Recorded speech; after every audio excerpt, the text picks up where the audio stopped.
Hello guys, আজকে আপনাদের জন্য নিয়ে এলাম ইট দ্যাট ফ্রগ আন্তর্জাতিক বেস্ট সেলার। লেখক বয়ান ট্রেসি, রূপান্তর করেছেন মাহফুজ আলম। কঠিন কাজকে সহজ করে করার 21টি উপায়, এই ইট দ্যাট ফ্রগ। লেখক বয়ান ট্রেসির কিছু কথা। বয়ান ট্রেসি একজন বিশ্ববিখ্যাত সেলফ ডেভেলপমেন্ট ও পারফরমেন্স কোচ এবং একজন বেস্ট সেলিং লেখক। তার কোর্স ও বই সারা পৃথিবীতে কোটি কোটির কপি বিক্রি হয়েছে এবং তার লেসন অনুসরণ করে হাজার হাজার মানুষ তাদের জীবনের মোড় ঘুরিয়ে ফেলেছে। আমরা অনেক সময় মোটিভেশনাল স্পিকার ও সেলফ ডেভেলপমেন্ট কোচদের গুলিয়ে ফেলি। মোটিভেশনাল স্পিকিং আসলে সেলফ ডেভেলপমেন্ট কোচদের কাজের একটা অংশ। প্রায় সব self development coach motivational speaker, কিন্তু সব motivational speaker self development coach নয়। তার Eat That Frog, No Excuses, The Power of Self-Discipline, Maximum Achievement বইগুলো এখনও হট কেকের মতো বিক্রি হয়। তিনি জন্মগ্রহণ করেন 1944 সালে 5 জানুয়ারি কানাডায়। তার বিখ্যাত বা মূল্যবান সৃষ্টি হলো টাইম ম্যানেজমেন্ট ও ইট দ্যাট ফ্রগ, এবং বিখ্যাত দুইটি বই, যেটা হচ্ছে ফুল এঙ্গেজমেন্ট এবং রিইনভেনশন। তিনি বর্তমানে ক্যালিফোর্নিয়ার সোলানা সমুদ্র তীরে অবস্থিত বয়ান ট্রেসি ইন্টারন্যাশনাল নামে একটি প্রশিক্ষণ পরামর্শ সংস্থার চেয়ারম্যান হিসেবে দায়িত্ব পালন করতেছেন। এবার আসি অনুবাদক মাহফুজ আলমের বিষয়ে কিছু কথা।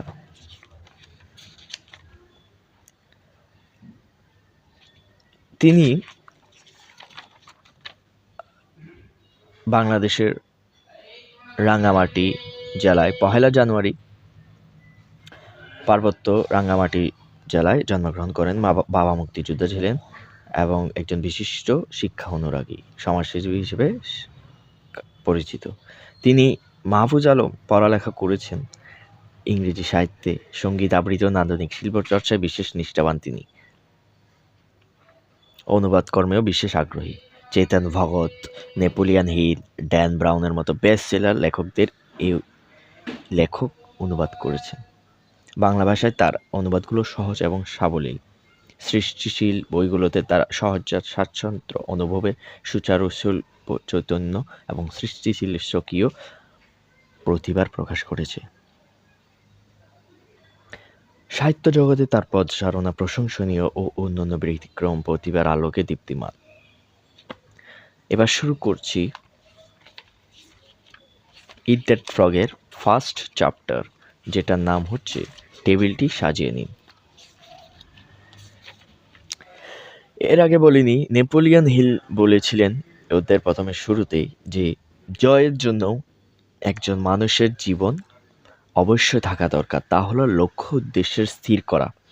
মানুষ যা চায় সে বিষয় সম্পর্কে তার জ্ঞান থাকা এবং তার লক্ষ্যবস্তু অর্জনের জন্য তীব্র আকাঙ্ক্ষা ইচ্ছা পোষণ করা।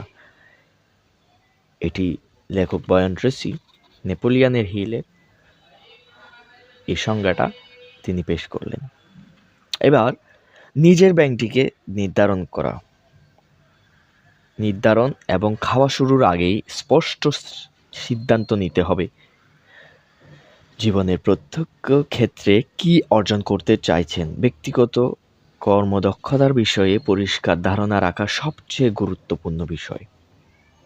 অনেকে আছেন তাদের কাজ খুব দ্রুত করতে পারে, এর প্রধান কারণ হলো তারা নিজেদের লক্ষ্য এবং উদ্দেশ্যের ব্যাপারে স্পষ্ট ধারণা রাখেন এবং সেই কাজ করা থেকে সেই উদ্দেশ্যে সাধনের লক্ষ্যে তারা সরে আসেন না। মূল কথা, আপনি কি চান এবং আপনি যা চাইছেন তা অর্জনের জন্য আপনাকে কি করতে হবে, এই ব্যাপারে আপনার যত বেশি পরিষ্কার ধারণা থাকবে এবং দীর্ঘসূত্রিতা অতিক্রম করা, অর্থাৎ আপনার ব্যাংক খাওয়া, যাকে আমরা বলি কঠিন কাজটি করা, আপনার সামনে যেই কাজ রয়েছে তা শেষ করা আপনার জন্য ততটাই সহজ হবে। কাজের দীর্ঘসূত্রিতা, অবহেলা, অলসতা, উৎসাহের অভাব এর মূল কারণ হচ্ছে আপনি কি করতে চাইছেন সেটি কিভাবে করবেন এবং কী কারণে সেই কাজটি করতে চান, এই বিষয়ে আপনার স্পষ্ট ধারণা না থাকা। এছাড়া কাজটি সম্পর্কে আপনার দ্বিধা কাজ করা। আপনার সর্বোচ্চ শক্তি দিয়ে এই অবস্থা আপনাকে পরিহার করতে হবে। তাছাড়া আপনার প্রধান লক্ষ্য এবং কাজের ব্যাপারে আপনাকে অনেক বেশি ধারণা নেওয়ার ক্ষেত্রে চেষ্টা চালিয়ে যেতে হবে। টেবিলটি সাজিয়ে নিনের অধ্যায়ে সফলতার মূলমন্ত্র হলো আপনার চিন্তা পরিকল্পনাগুলো কাগজে লিখে রাখুন। গবেষণার ফলাফলে দেখা গেছে প্রাপ্তবয়স্ক মানুষ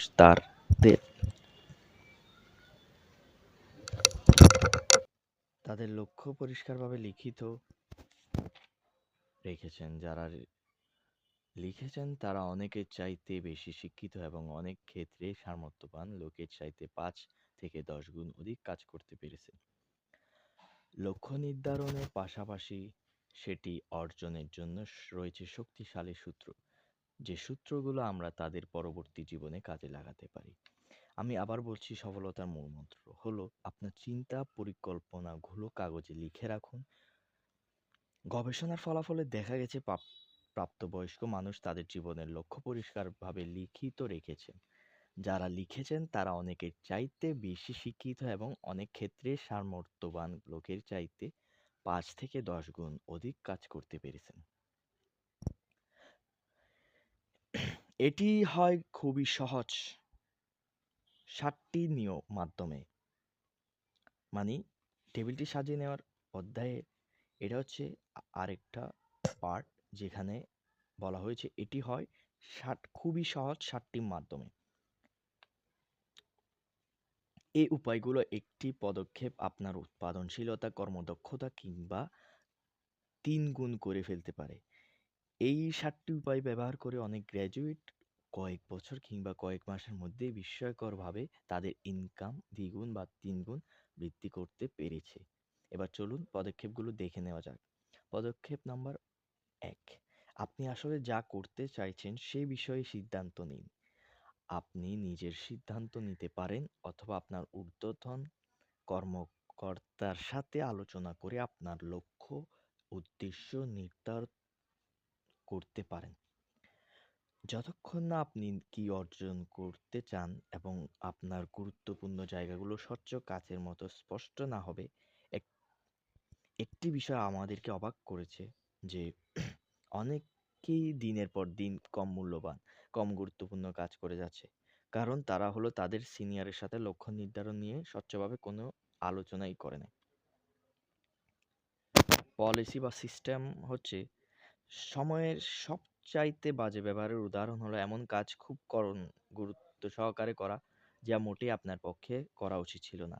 স্টিভেন কোভে বলেছেন যে আপনি যে বিল্ডিং এর উপরে উঠতে চাইছেন, আগে নিশ্চিত হয়ে নিন সেই মইটি বিল্ডিং এর সাথে সঠিকভাবে লাগানো আছে কিনা। পদক্ষেপ নাম্বার ২, আপনি যা ভাবছেন তা লিখে রাখুন। মনে রাখবেন, আপনি যখন আপনার উদ্দেশ্য লিখে রাখলেন তখনই আপনি এটাকে কাজের মতো স্বচ্ছ করে নিলেন এবং বলতে গেলে এটিকে আপনি স্পর্শ করার মতো রূপ দিয়েছেন। আপনি এমন একটা কিছু তৈরি করেছেন যে ধরতে পারছেন এবং দেখতে পাচ্ছেন। যে লক্ষ্য বা উদ্দেশ্য লিখিত থাকে না সেগুলোকে বলা হয় ইচ্ছা অথবা কল্পনা, জাস্ট ফ্যান্টাসি।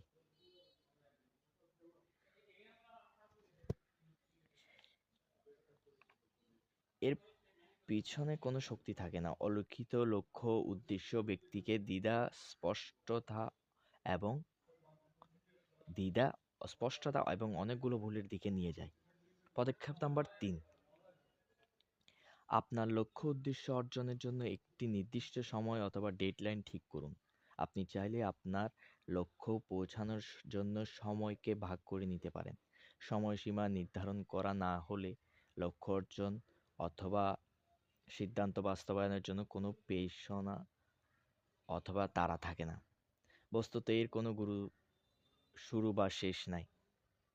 থাকে না কোনো কাজ করার ক্ষেত্রে বা কোনো দায়িত্ব শেষ করার ক্ষেত্রে সময়সীমা নির্ধারণ করা না হলে আপনি স্বাভাবিকভাবেই সেই কাজ করতে গড়িমসি করবেন, সময় ক্ষেপণ করবেন এবং কাজটি খুবই কমে আপনি শেষ করতে পারবেন। পদক্ষেপ নম্বর ৪, লক্ষ্য অর্জনের জন্য আপনাকে যেসব কাজ করতে হবে তার একটি তালিকা করে ফেলুন। নতুন কোনো কাজ মনে আসলে তালিকায় লিপিবদ্ধ করুন। পূর্ণ না হওয়া পর্যন্ত তালিকা তৈরি করতে থাকুন। তালিকা বড় বড় কাজ এবং উদ্দেশ্যগুলো আপনার চোখের সামনে একটি চিত্র স্থাপন করবে। বলা যায় আপনাকে সামনে এগিয়ে নেওয়ার জন্য রাস্তা দেখিয়ে দিবে। এর ফলে আপনার লক্ষ্য পৌঁছানোর সম্ভাবনা নাটকীয়ভাবে বেড়ে যাবে। এর কারণ আপনি আপনার উদ্দেশ্যকে খুব ভালোভাবে বিশ্লেষণ করেছেন এবং এটা অর্জনের জন্য আপনি একটি নির্দিষ্ট সময়সীমা নির্ধারণ করেছেন। পদক্ষেপ নাম্বার ৫, কাজের গুরুত্ব ক্রম অনুসারে তালিকাটি সুসংগঠিত করুন। কোন কাজটি আগে করবেন, কোন কাজটি পরে করবেন তা নির্ধারণ করতে সময় নিন। আগে পরে কোনটি করবেন সেটাও ঠিক করে নিন। আরেকটু উত্তম পন্থা হচ্ছে আপনার পরিকল্পনা আপনার চোখের সামনে সাজিয়ে রাখুন, অর্থাৎ এমন জায়গায় রাখুন যেখানে আপনার দৃষ্টি পড়ে।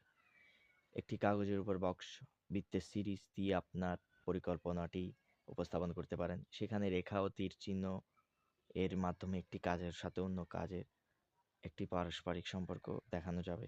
আপনি একসময় অবাক হবেন পরিকল্পনাটিকে ছোট ছোট কাজে ভাগ করে রাখার কারণে কত সহজে লক্ষ্যে পৌঁছা যায়। আপনার লক্ষ্য পরিকল্পনা যদি লিখিত থাকে তাহলে যারা মাথার মধ্যে পরিকল্পনা নিয়ে ঘুরে বেড়ায় তাদের চাইতে আপনি অনেক অনেক কর্মক্ষম ও দক্ষ হয়ে যাবেন। পদক্ষেপ নম্বর ৬, আপনার পরিকল্পনা বাস্তবায়নের জন্য যত দ্রুত সম্ভব পদক্ষেপ নিন এবং সেটা বাস্তবায়নে কাজ শুরু করুন।